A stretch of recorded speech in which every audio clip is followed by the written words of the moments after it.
Dios les bendiga. Buenas tardes, noches. Nos alegra mucho estar aquí una vez más en la continuación de nuestros estudios aquí en Cristianismo Profundo, juntos leyendo y escudriñando la palabra de Dios con este tema que nos ha tomado ya bastantes semanas, Jehová, del pecado al servicio a la vida eterna. Así es. Y nos hemos detenido bastante tiempo hablando de el servicio, porque estamos viendo las herramientas que el Señor nos ha dado para servirle. Amén, ¿verdad? Entonces, hoy vamos a entrar a un nuevo tema, lección número 10, hermanos. No es un tema fácil, porque hay que llegar a nuestro corazón, a nuestra voluntad y a nuestra billetera. Que es lo más difícil. No es fácil eso. Pero sí, vamos a ver qué nos enseña la palabra de Dios con el tema la prosperidad y la generosidad. Amén. La prosperidad a la luz de la palabra de Dios, ¿verdad? Y la generosidad. Okay. Así es que, hermanos, les recomendamos tener su Biblia ahí y lugar donde puedan anotar y marcar en su Biblia. Y estamos listos para dialogar ahorita con este tema, no sin antes ponernos en las manos de Dios. Jehová, ¿quieres orar? Y nos ponemos en las manos del Señor. Amén. Vamos a orar. Padre, te damos toda la honra, toda la gloria, Señor, y todo el honor.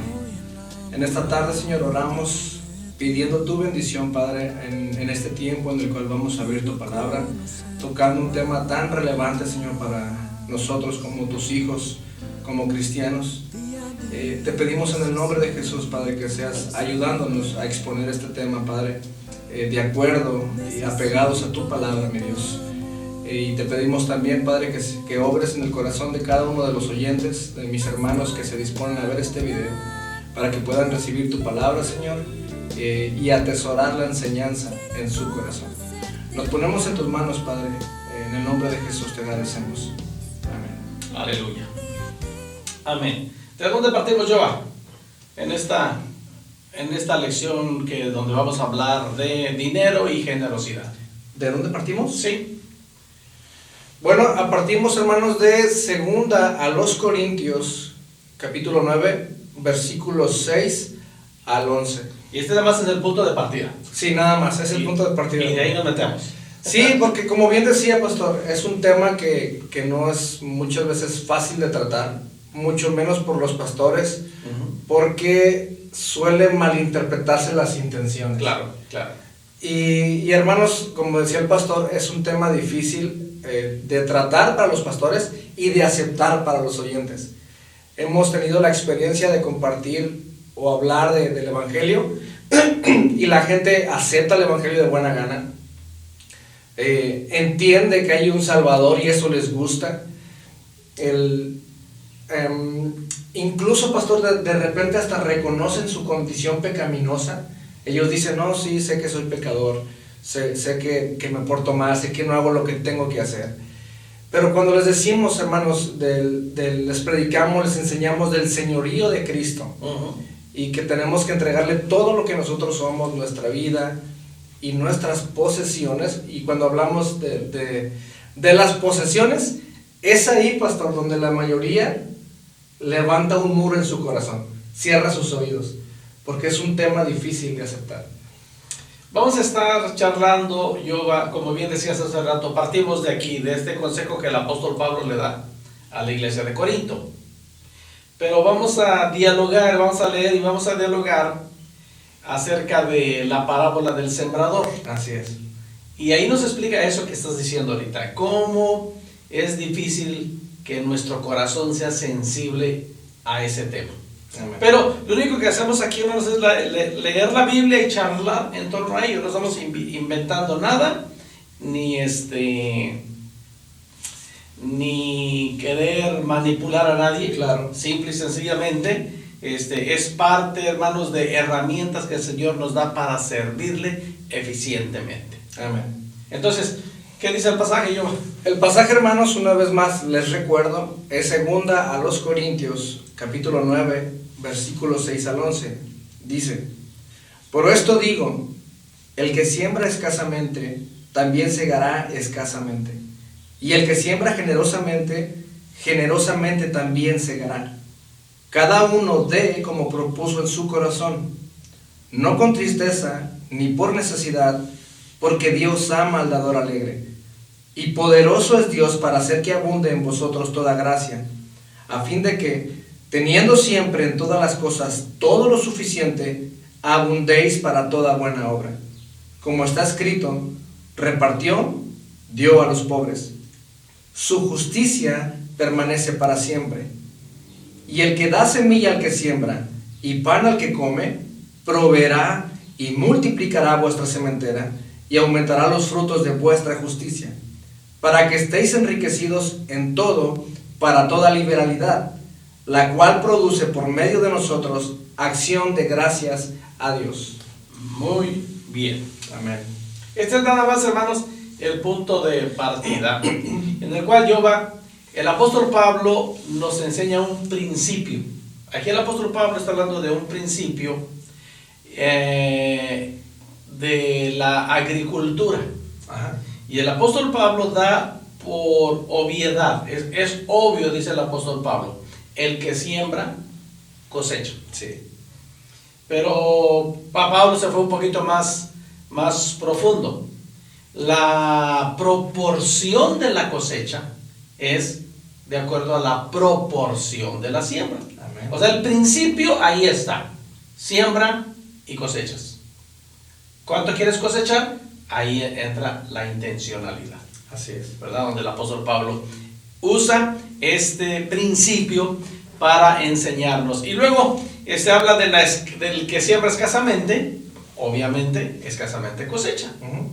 Y luego menciona la generosidad, el que siembra generosamente. Esta palabra Yoba generosamente se deriva de la palabra griega eulogia, que quiere decir que significa hablar bien. Fíjate cómo se mezcla en este tema. Y se refiere a pronunciar bendición.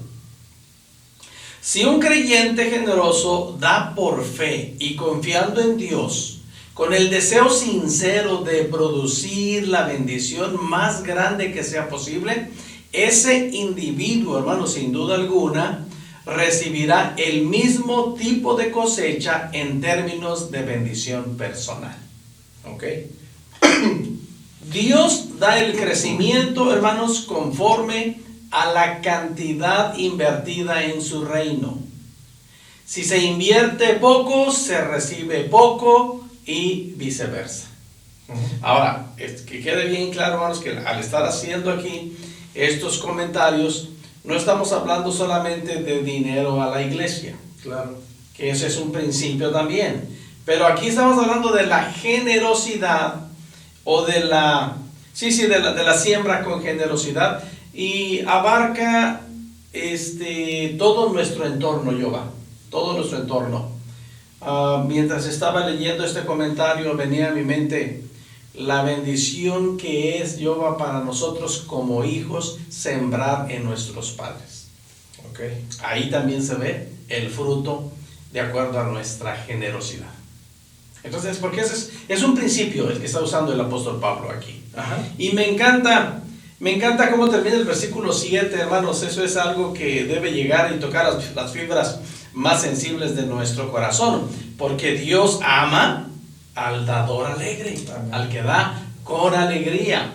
Dios tiene, hermanos, un amor especial y único para los que se mantienen felices en su compromiso de dar con generosidad. La palabra también se puede traducir como alegría, los que son alegres a contribuir y dar y tener una buena siembra para poder disfrutar de una buena cosecha. Esta palabra alegría, alegre, feliz, es la misma de la cual se deriva la palabra hilaridad, lo cual sugiere que Dios ama al corazón entusiasta que se emociona con cada oportunidad de practicar la generosidad. Okay. Sí, voy a repetir esto otra vez, yo y te voy a hacer una pregunta aquí. Esto sugiere que Dios ama el corazón entusiasta que se emociona con cada oportunidad de practicar la generosidad. Okay. Si te das cuenta, yo lo veo mucho en los niños. Cuando tenemos la oportunidad de ayudar en la calle a una persona necesitada, incluso los niños se adelantan y dicen, yo le quiero dar. No traigo, pero dame para darle. Sí. Cuando vamos en algún grupo misionero, algún viaje misionero de corto plazo y vemos gente realmente muy vulnerable en todas las áreas de su vida y nos ponemos de acuerdo y decir, bueno, vamos a arreglarle un cuartito para que duerma más dignamente. Todos queremos meter las manos ahí, poner clavos, quitar tablas, poner cemento, limpiar. ¿Qué más podemos hacer? ¿A poco, sí. ¿Y a poco no lo hacemos con entusiasmo y emoción? Gozo, sí, claro. Gozo y emoción. Estamos sembrando, y eso se aplica, a todas las áreas de la vida, a todas las áreas de la vida. Y el apóstol Pablo, simplemente estoy mencionando aquí lo que Yoba leyó en Corintios, el principio de la siembra y la cosecha, pero que tiene que ser con generosidad y con alegría, porque claramente dice la palabra, Dios ama al dador alegre. Amén. Entonces, ese es el principio, ¿no? Así es. Ahora, hermanos, podemos darnos cuenta que literalmente miles de pasajes de la Biblia tratan con el asunto del dinero. El dinero, hermanos, es una herramienta poderosa que, como la mayoría de las cosas, puede ser usada para gran bien o puede ser usada para un gran mal. En esta lección, hermanos, donde vamos a entretener 1, 2 o 3 semanitas tal vez, vamos a explorar tanto los daños como las oportunidades que el dinero trae a los seguidores de Cristo Jesús. Examinaremos también nuestra actitud hacia el dinero para ver si vemos el dinero como un medio para alcanzar un fin o vemos el dinero como un fin en sí mismo. Vamos a ver cuál es nuestra actitud hacia el dinero. Amén. ¿Verdad? Y vamos a tratar de ser enfáticos en eso. Pero antes de seguir ahondando en el tema, pastor, me gustaría dejar, hermanos, demasiado claro, por si acaso empieza a divagar su corazón, de que Dios no necesita patrocinadores para su obra. No. Dios no necesita o no nos exige nuestro dinero. Mira, hermanos, lo que dice Ageo capítulo 2 versículo 8. Mía es la plata y mío es el oro, dice Jehová de los ejércitos. Deuteronomio 10:14 dice, he aquí, de Jehová tu Dios son los cielos y los cielos de los cielos, la tierra y todas las cosas que hay en ella. Y Job 41:11 dice, ¿quién me ha dado a mí primero para que yo restituya? Todo lo que hay debajo del cielo es mío. De manera, hermanos, que podemos concluir que Dios no necesita patrocinadores para su obra. Si Dios trata este tema, es precisamente como decía el pastor, lo que vamos a ver es porque sabe la inclinación de nuestro corazón, lo débil de nuestro corazón, y es por eso que Dios trata estos temas que son relevantes para los cristianos, ¿no, pastor? Y cuando la Biblia nos presenta principios, Yoba, pues es porque son los principios que Dios establece para sus maneras de trabajar en nosotros. Simplemente así es. Sí. Entonces, me quedé pensando para que repitas las citas, porque, hermanos, sí existe en la Biblia un libro que se llama Ageo. No lo estoy inventando, búsquenlo ahí en las últimas partes del Antiguo Testamento. Sí. Pero leíste 3 o 4 versículos, Yoba, que son Ageo 2, versículo 8, Deuteronomio 10, versículo 14, y Job 41, versículo 11. Para que usted vuelva a leerlos ahí y los analice, los estudie y dése cuenta bien que definitivamente Dios no necesita, puesto que Él es el dueño de todo. Pero qué interesante es ver que Dios nos da la oportunidad de trabajar e invertir en su reino. Así es. De una manera bíblica, de una manera seria, de una manera generosa y con una actitud correcta. Amén. Simple y sencillamente. Sí, en su gracia y en su misericordia nos permite ser parte, como dice usted. Es un parte, privilegio. ser parte de eso, definitivamente. Bueno, el primer subtema que tenemos aquí en el cual vamos a dialogar ahora es los peligros de las riquezas. ¿Pero acaso hay peligro en tener dinero? Sí hay. Sí lo hay. Digo, no quisiéramos, ¿no? Porque, hermanos, si hay algo de primera necesidad de la vida del ser humano viviendo en este mundo, así como lo vivimos actualmente, la primera necesidad es dinero. Sí. Porque, te iba a decir un dicho, pero no, mejor, el dinero se necesita para todo. Ok. ¿Verdad? Entonces, pero hay peligros y el Señor nos los advierte y vamos a tener cuidado con eso. Amén. ¿Ok? Entonces,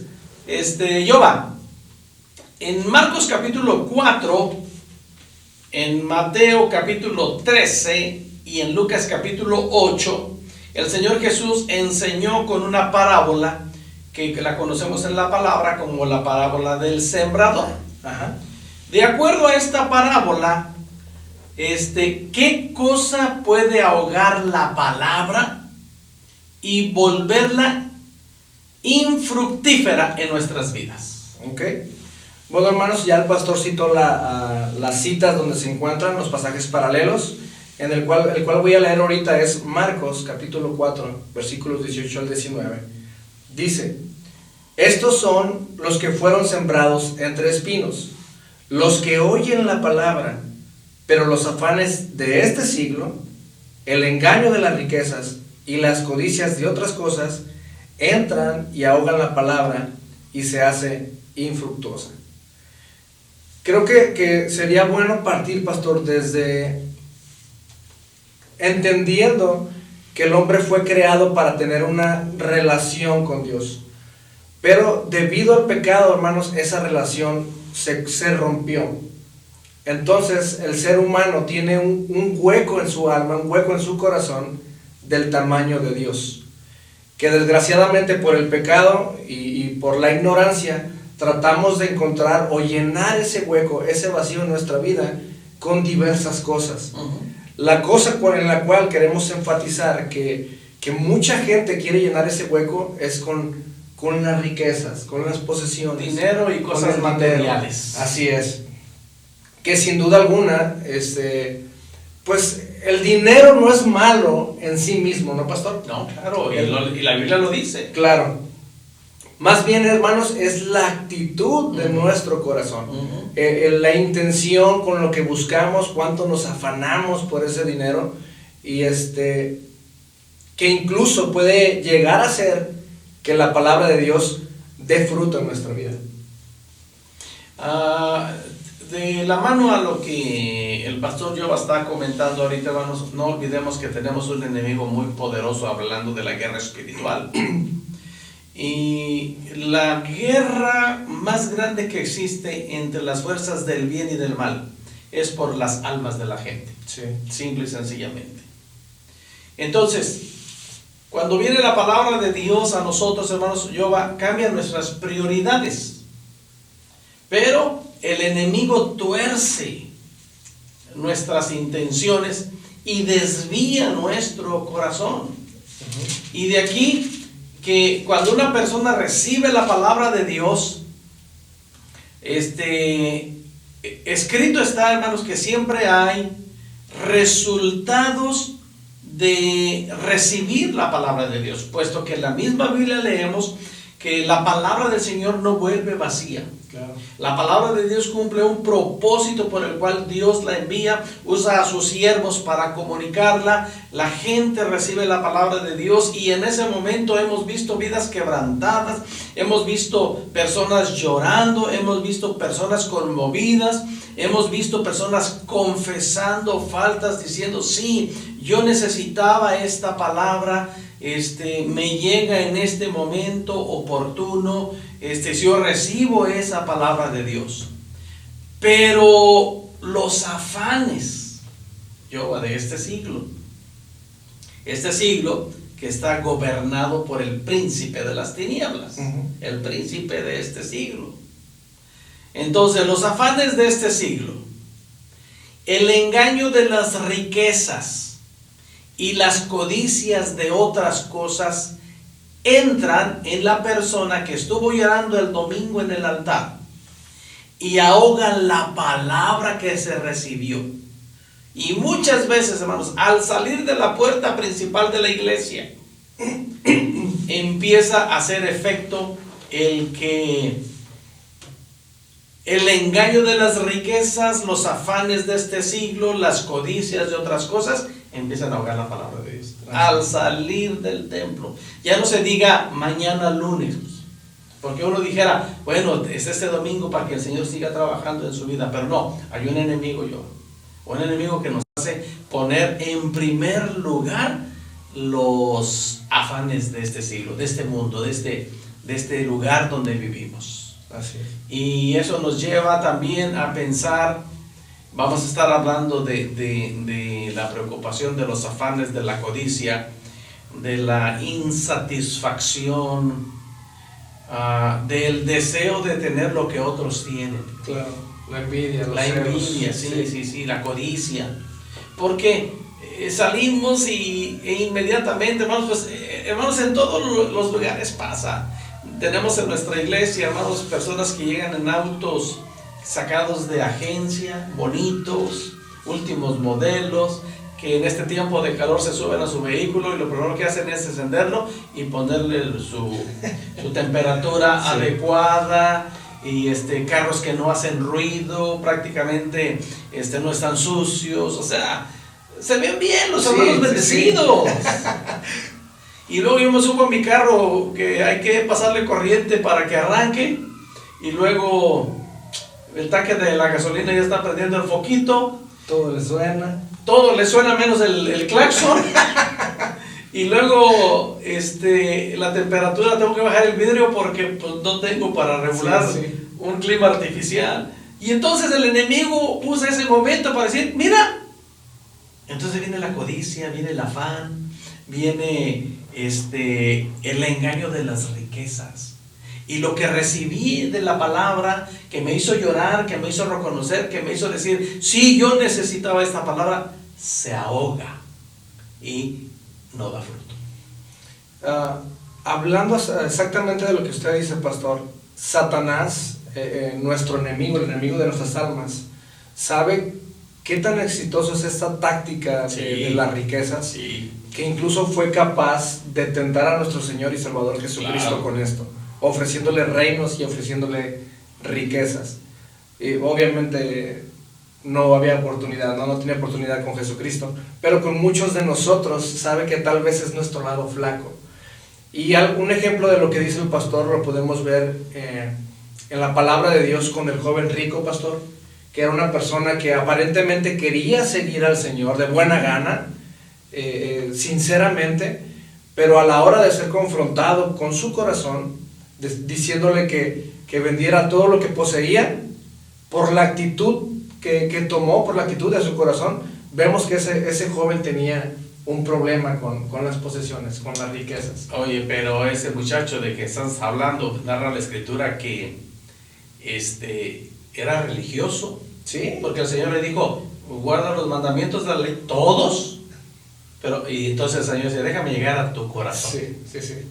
Déjame llegar a tu corazón, y entonces con eso también podemos resolver la pregunta. ¿Qué cosa puede ahogar la palabra y volverla infructuosa?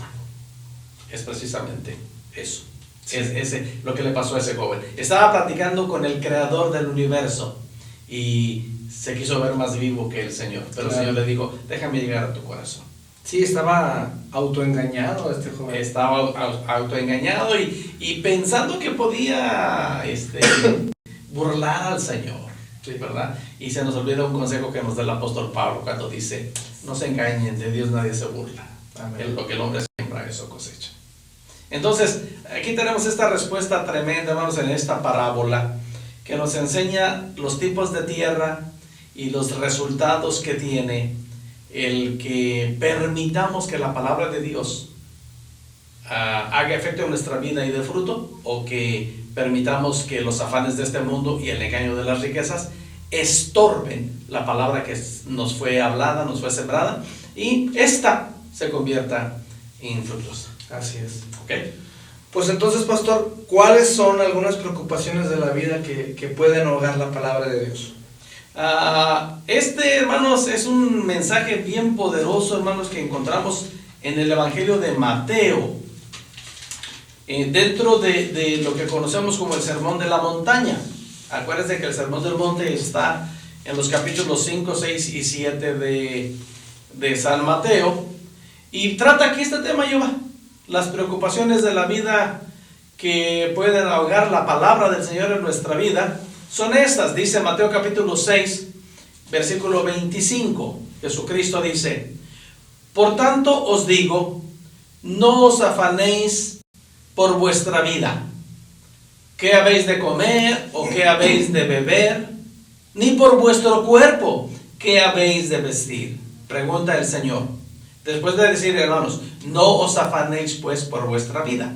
Pregunta el Señor, ¿no es la vida más que el alimento y el cuerpo más que el vestido? Verso 28. Y por el vestido, ¿por qué os afanáis? Considerad los lirios del campo como crecen. No trabajan ni hilan. Versículo 31. No os afanéis pues diciendo, ¿qué comeremos, o qué beberemos, o qué vestiremos? Versículo 34. Así que no os afanéis por el día de mañana, porque el día de mañana traerá su afán. Basta a cada día su propio mal. Amén. Entonces, ¿cuáles son las preocupaciones que pueden ahogar la palabra de Dios? Pues los afanes de la vida, Jehová, a los cuales el Señor... de los cuales, mejor dicho, el Señor tiene cuidado. Jehová, para la mayoría de las personas, cuando Jesús estaba hablando de esto, en el primer siglo de nuestra era, la comida y la bebida y el vestido eran mucho más que asuntos de vida o muerte, de lo que son para la mayoría de la gente hoy en día. Claro. En aquel tiempo era algo súper importante, indispensable, la comida, la bebida y el vestido. Así que Jesús les dijo en ese entonces que no se preocuparan por estas cosas. Preguntamos, hermanos, ¿cuánto más para nosotros hoy en día no deberíamos sucumbir ante estas preocupaciones de la vida, puesto que ahora comprendemos que el creador de todo el universo tiene una promesa para sus seguidores del Señor, y es de no dejarnos, no desampararnos y no permitir precisamente que estos afanes estorben el crecimiento de la palabra de Dios en nuestras vidas. Amén.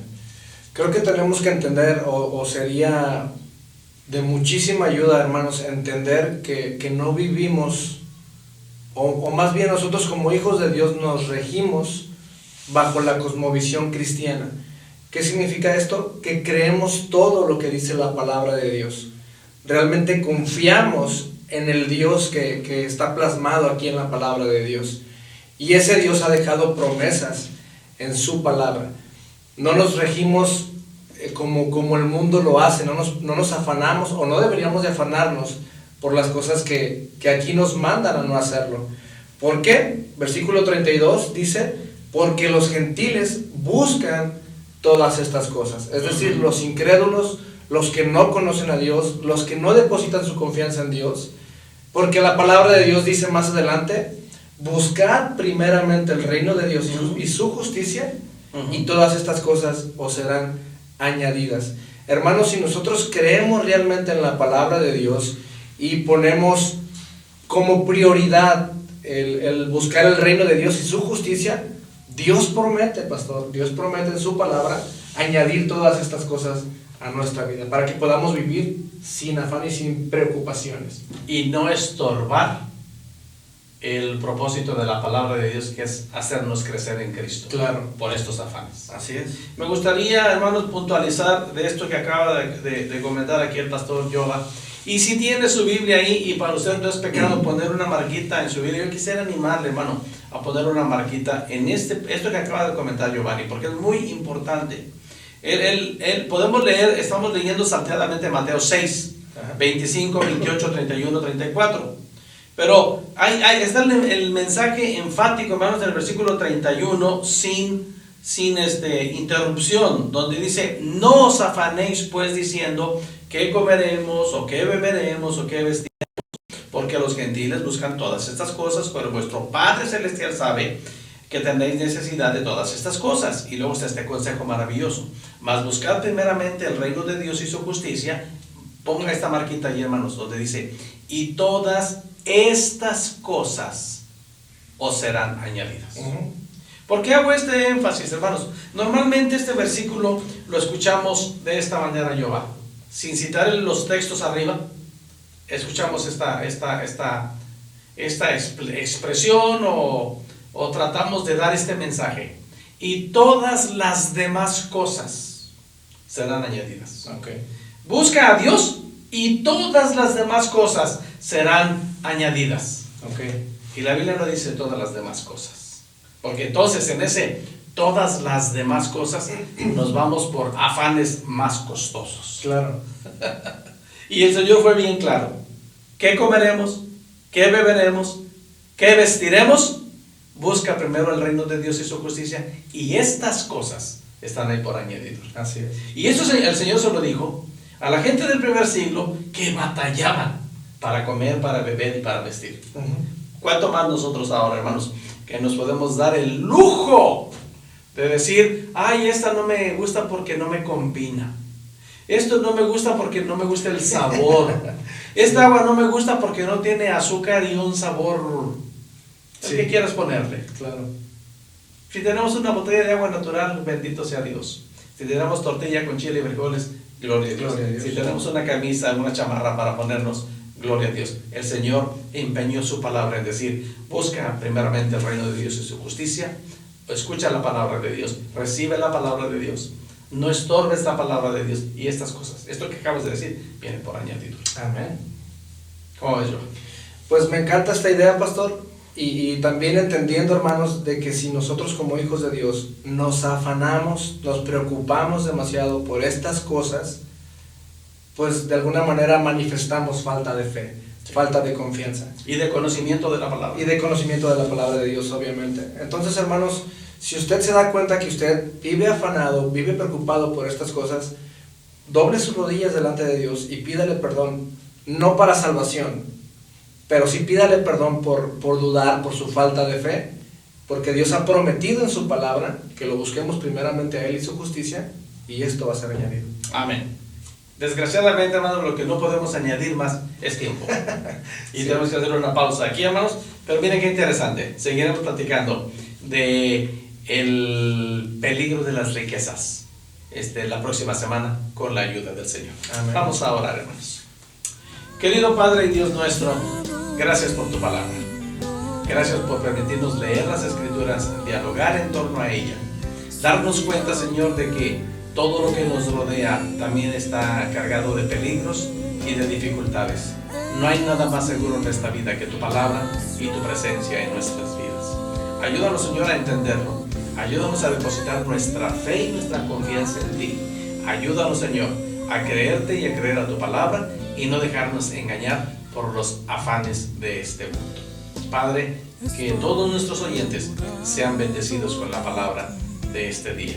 En el nombre de Jesucristo nuestro Señor. Amén. Muy bien, hermanos, ponemos pausa aquí y seguiremos hablando de este tema la próxima semana. Mientras tanto, amados hermanos, oramos en el nombre de Jesucristo que la paz del Señor esté en vuestras vidas, que esté en vuestros corazones, pero sobre todo que esté en vuestros hogares. Que el Señor continúe bendiciéndonos. Dios los bendiga.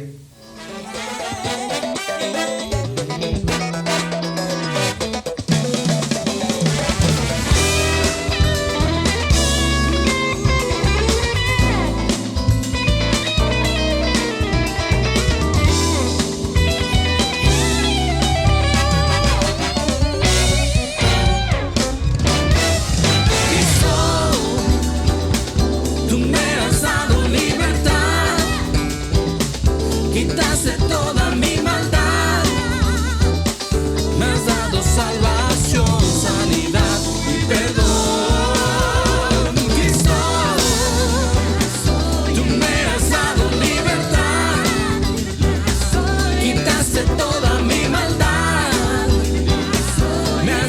salvar.